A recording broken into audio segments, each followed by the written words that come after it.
Ladies and gentlemen, this is the YouTube channel vlog show of inspiration and realness. Also, this is the YouTube channel vlog show of positivity, personality, and fun.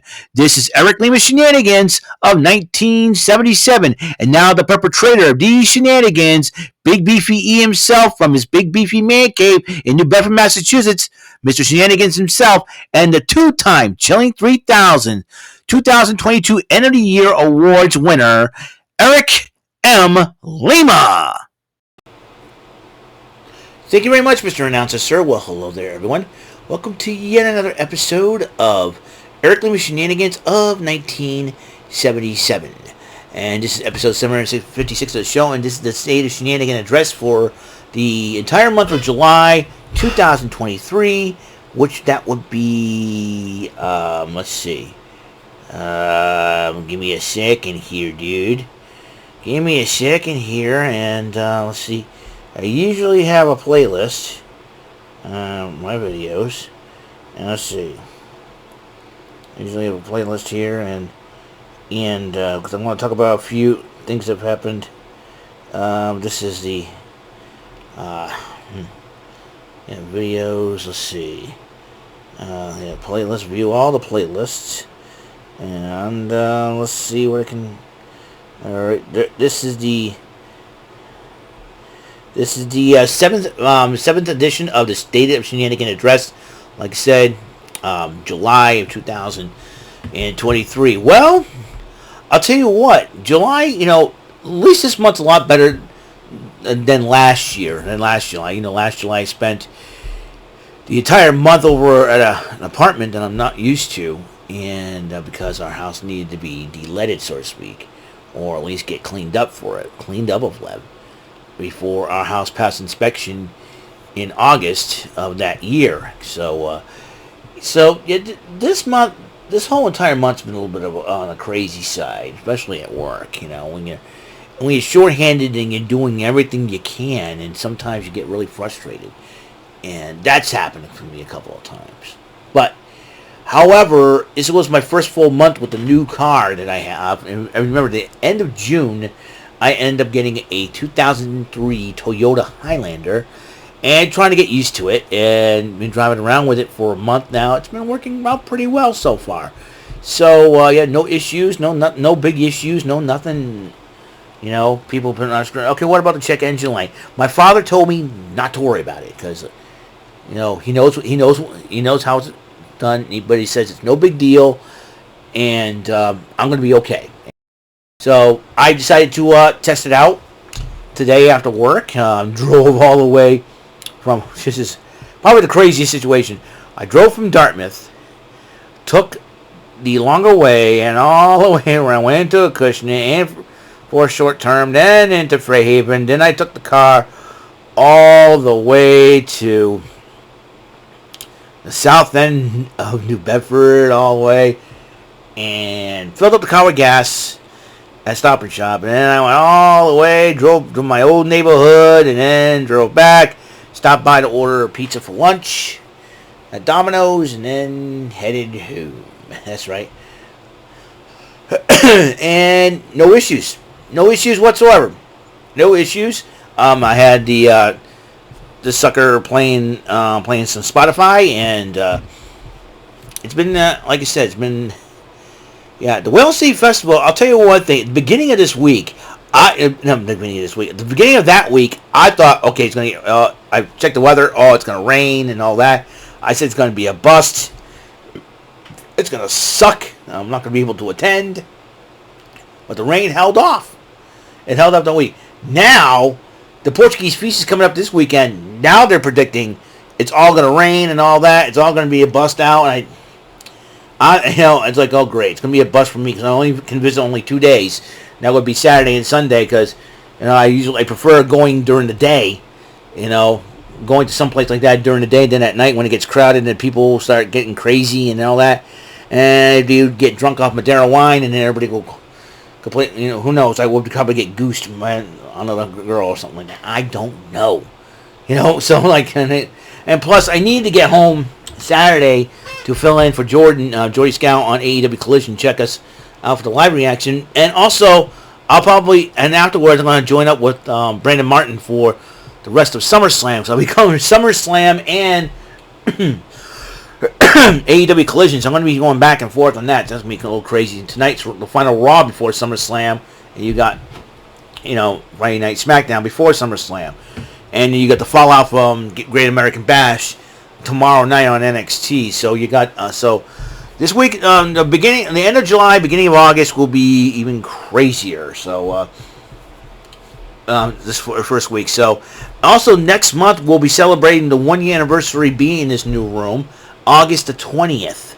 We'll do a special episode referring to that. Probably show off the room again, just to say, oh, this has evolved since.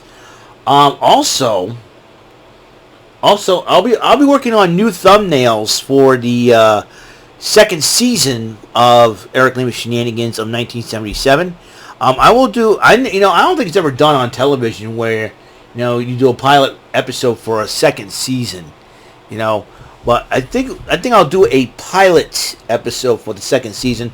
Lay down some ground rules because a lot of controversial stuff that's happened online that's affected me from a mental standpoint, and I want to make sure I would try to reiterate and reinforce some of the rules, so that way, because I want the second season to go well. Like I said, a lot of controversy has happened last year when I first started off with the channel. A lot of stuff that's happened, a lot of stuff that's went down, and it got to the point where I said, you know what, enough. So check out that episode. Let's see. Anything else? Oh yeah. So this coming Thursday we will be interviewing our special guest at 5:00. So personally, I can't wait for that. Don't know who this guest is, but I'm kind of nervous about that. So I'm totally excited. Another thing too. This month wouldn't be a month we'll talk about tribute to legends that have passed away. Was that about a week ago, Tony Bennett has passed away. But now we have two legends in the entertainment world that have also passed away. Just today, two more. And they say death comes in threes. You're talking about this exotic Adrian Street, the first Welsh wrestler, professional wrestler. They had a picture of, like Mark Andrews, one half of Subculture, had a picture of him and Flash Morgan Webster holding the NXT UK Tag Team titles, and Adrian Street posed with them, which I think was like really, really super cool thing. So Adrian Street has passed away. His wife, Miss Linda, was his valet, and the man's a wrestling legend and kind of broke a lot of barriers in the wrestling world, the professional wrestling world, for those across the pond. So rest in peace, good sir. And my condolences and prayers go to his wife Linda and the rest of the Adrian Street family. So and friends and fans of this great legend. I don't know if he's been inducted to the WWE Hall of Fame yet. I think he should be. I think he should. I know he's never been in the WWE before, I don't think, but his contributions to professional wrestling should garner that, in my personal opinion. So we'll see what happens there. Also, an actor and comedian, a legend, whom I grew up in the 80s watching his show until the whole controversy with the theater and everything else. Y'all know what happened. Paul Rubens, who is better known for his other persona, Pee Wee Herman, had passed away battling cancer at the age of 70. And like I said, I grew up watching Pee Wee's Playhouse. My favorite part is when every time you see the secret word, they scream and a bell goes off, and it was a lot of fun.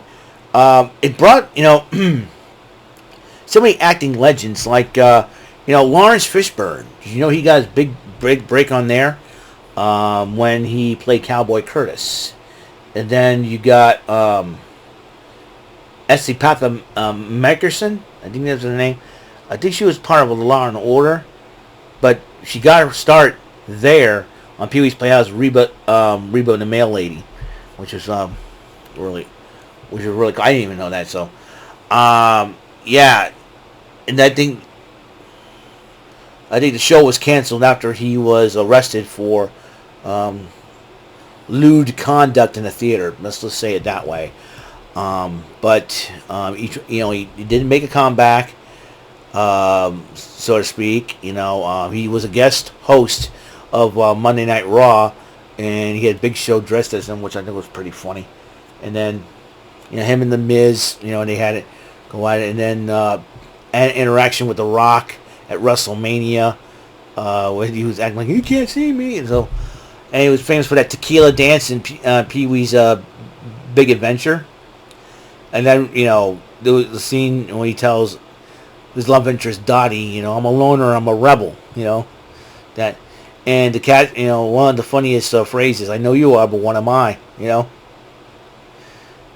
So that was probably that was like the funniest catchphrase in the '80s back then was, I know you are, but what am I, And he tried to, but, Pee Wee's Playhouse was a staple of the 80s. So Saturday mornings, I just, watching Saturday morning, flip through the channels, okay, that cartoon's over, and then we flip to the other channel, and all that, and then you see Pee Wee's Playhouse in the end.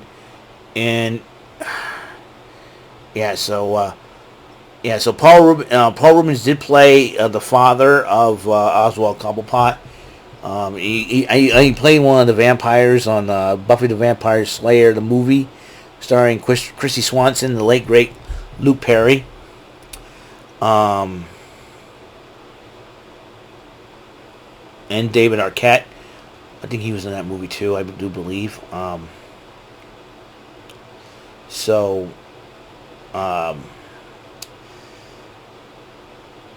I got to, like I said, my condolences and prayers go out to Paul Rubens' family and friends and fans. I'm going to miss the man that played Pee Wee Herman, and just it was like the funniest thing, like the funniest character. Connect the dots, la la la la. And just like that little unforgettable laugh. Oh, I love Pee Wee Herman. Wish. Did somebody say wish? I can go on, man. But it's been a rough July. Now, about the Red Sox, well, they've been pretty decent in July. So, they lost two back-to-back, despite the fact they lost two back-to-back games against the San Francisco Giants on walk-offs. So there's that. So, I am just, but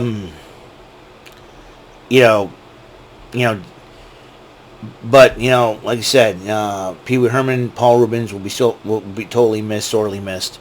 Like I said, condolences go out to the families and friends and fans of Adrian Street and Paul Rubens, aka Pee Wee Herman. And like I said, this July, despite all that's happened in July, this July has not been that bad. It has not been that well. It's a little bit better than last July. July of last year. So, August, spring, of course, like I said, we'll be celebrating 1 year anniversary of being in this new room. Hopefully, if the weather holds out. Now, I say it was a bust out. It was going to be a bust out at the Wellness State Festival, but the weather held off nicely. And sometimes weather people get this prediction all wrong, because they'll say it's raining and all of a sudden freaking sun comes out, and they'll go, okay, I'm going to the feast then, So I'm hoping that will be the case. I'm hoping I'd rather have it rain at work, and then like around 11, 12 o'clock, it's cleared out. Everybody, let's go to the feast, and hopefully I can do that. And if I do that, hopefully I can bring some Roadside Shenanigans episodes from there. Of course, I divided up the Roadside Shenanigans in 3 different versions of the video. The beginning, going into the feast.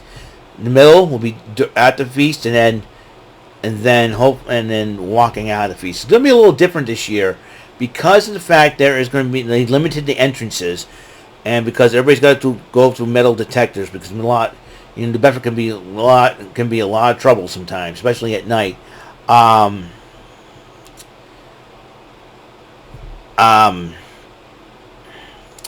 think they had 10 arrests at the feast last year, I think. And it was the first time the feast has returned since after a 2-year hiatus because of the pandemic. So, and I think they want to make sure everybody's been safe. I think they kind of limited times with Thursday and Friday being at 6 o'clock, being at 5 or 6 because everybody will be getting out of work. They feel that rush hour could cause a lot of havoc. That's understandable. So that's something I'm going to look into when I'll end up going Friday, Saturday. I'm hoping the rain holds off that weekend. Then again, you never know. It could rain after the feast, and that's just fine, Let's see.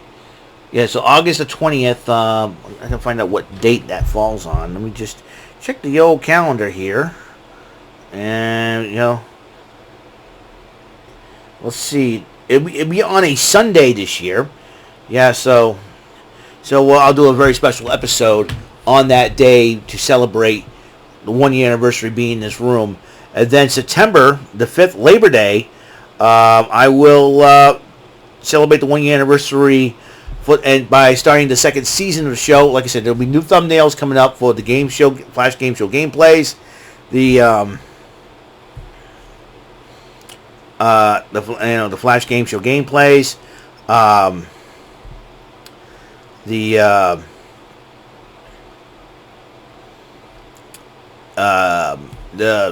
hopefully I will get a Shenanigan arcade gameplay going as well. So, like I said, there's a lot of things to get into and all that, and a lot of things happening. Well, Rant and Rave will be approaching 200 episodes very soon. Totally excited about that, and we shall see what happens down the road. As far as what happens for the rest of this year, I know it's going to be a very interesting year with the having to start the second half of the year of 2023 with a brand new car, not a brand new, not super brand new like today's model or anything like that, but a new decent car that runs well, and just that runs well, does a very good job of purrs like a kitten, a lot better than the Yaris. Do I miss the Yaris? Yeah, no, the Yaris, I would miss, just, having an easier access to put the phone on without having extra devices just to listen to your music. But I found the perfect device to give me the ability to listen to music, and it's worked out so far. Worked out very well, and I'm very, very happy about that. But this is the first time I drove in an SUV type vehicle, so this is like I said, it's been new so far. I've been driving it for a month, and it's been pretty good. So like I said, July's not been that bad. The Wellness Festival was good. Everything was great. Started a new, started watching the new organization, New England Ring Gladiators. So it'll be very interesting to see how they're going to continue on with everything that's been going on. So I'm pretty happy about that. Everything went on, everything went well, and like I said, work's been tough, but hopefully I can get better and be better and do better, and we'll be a-okay. So July 2023, give it a 2 thumbs up, decent job at hand. I'm still waiting on the fact that Dotemu, hey, DLC release for the Shredder's Revenge. Get on that, you turkeys. Get on that, you turkeys. And tell us what the characters we'll be playing as, you dinguses. Anyways, one more thing. As you know, I'm wearing a Child World shirt. Now, before y'all jump to conclusions on this one, since you like, this was a toy store, and I think I explained it last night on Brandon Martin's live reaction of NXT Great American Bash, so I'll explain it here. This was a toy store before Toys R Us even existed. Toys R Us was at its infancy, shall we say. Child World was a local toy store brand that started in Massachusetts, I believe Avon, Massachusetts, or is it Lynn, Massachusetts? I forget. It started here in Massachusetts, and expanded up to Chicago, because Chicago had commercials about Child World back in the day. But anyways, yeah, and it was a toy store that, when I shopped there, I bought He-Man toys, He-Man action figures back in the day. Then when it moved from the Dartmouth Mall, when it was known as the Dartmouth Mall, to across the street on Anaho Plaza, it had, that's when they started selling Nintendo, and Nintendo was a huge deal. And I wanted to get one. My parents got me one for my birthday, but couldn't open it until my birthday. It's like, it's like, do not open till Christmas type. Like, do not open till your birthday. So, yes, that's where I bought my first got my first Nintendo over at Child World. Had it stayed open for another year, because it shut down in 1992. Had it opened up for another year, it would be they would be selling Power Ranger toys, and I think the Child World would have remained in business at that time. And plus I think Super Nintendo, they had Super Nintendo there too, but I didn't get my Super Nintendo until I started buying stuff on my own. So after having a job at Ruby Tuesday, it really paid off. So yes, so Child World was a toy store. It's a super toy store and a whole lot more. Look it up. Go Child World Toy Store. You'll be amazed. All the youngins out there, but Child World, you know what? Nah. It's like I said. I grew up in the 80s, 70s, and 80s. You kids never know. You never can understand. You know what I mean? But anyways, yep. This was a toy store back in the day. I have shirts from retail stores from back in the day. Chess King, Kmart, Zayre. Stores I grew up with. I one of these days I'm going to have to talk about something from the 80s. Maybe do like another segment of the show. Probably open that. Probably get a new segment of the show. So I better get out of here and try to upload this video, because Bofus and the Sofas will be coming on in 9 minutes. So check them boys out, the Mr. Garrison 96 channel, huh? Shall we, to bring us laughs and all that? Try to make our Mondays a little bit better, I know Austin Putnam will be talking about the Barbie movie, how he perceived it. So, yeah, Barbie movie, please, man. I'd rather take a Gunter chop to my chest if it was sunburnt. You know what I mean? Sorry, Lady Aaron, but you know what? I'm not interested in Barbie. I'm a He-Man, a Masters Universe, Voltron, Transformers kind of guy. I'm a man, dang it! Oh boy! But I saw the Super Mario Bros. Movie. It was really cool. Yeah. So, like I said, there's been some good stuff coming up from my show in August. So I'm really excited. But we're not done yet for the month of July, because we got one more video to do. But I'll probably talk about that tomorrow. It's what's going to happen on the final Raw before SummerSlam. So. A lot of things are happening. There's some matches already on the card happening. We know the Universal title will be on the line in a Tribal Combat Rules matchup. Roman Reigns against Jey Uso. That's going to be a heck of a fight. Of course, the Intercontinental title on the line. Gunther will put his title on the line after almost a 420-day reign of the championship against Drew McIntyre. We don't know if the tag team titles will be on the line or not. We know Damian Priest and Io Sky still got their Money in the Bank briefcases. We don't know when they're going to cash them bad boys in. As you know, 1 year ago, Damage Control was formed with Bayley, Io Sky, and Dakota Kai. But now Dakota Kai is hurt. Bayley's running scared from Shotzi, and Io's got the Money in the Bank. So all different directions they're going to go into. So who knows what will happen when all is said and done. We know the women's title will be the undisputed women's title will be on the line in a triple threat. Asuka defends it against Charlotte Flair and Bianca Belair. Will Io get involved in that match to cash in, or will Rhea Ripley find someone to challenge her for the championship? Will Raquel Rodriguez step up to the plate for that championship? So that's going to be something. And will Io cash in on Rhea Ripley? You never know what's going to happen. Anything can happen in the WWE. So I'm pretty excited about that. So I gotta go. So this is the 7th edition of State of the Shenanigan Address, episode 756 of the show. On the next video, possibly tomorrow, I'll talk about what happened on Monday Night Raw tonight.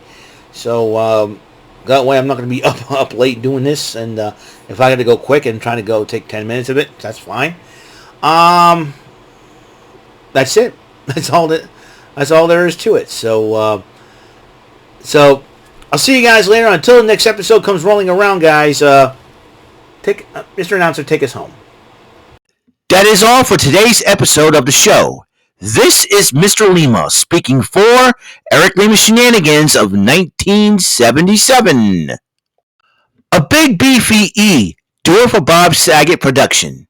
And in association with A Sweet Bowl for Raving Dingleberries Telepictures and Distribution. Thank you for watching another great episode of Eric Lima Shenanigans of 1977. Until the next episode, goodbye for now.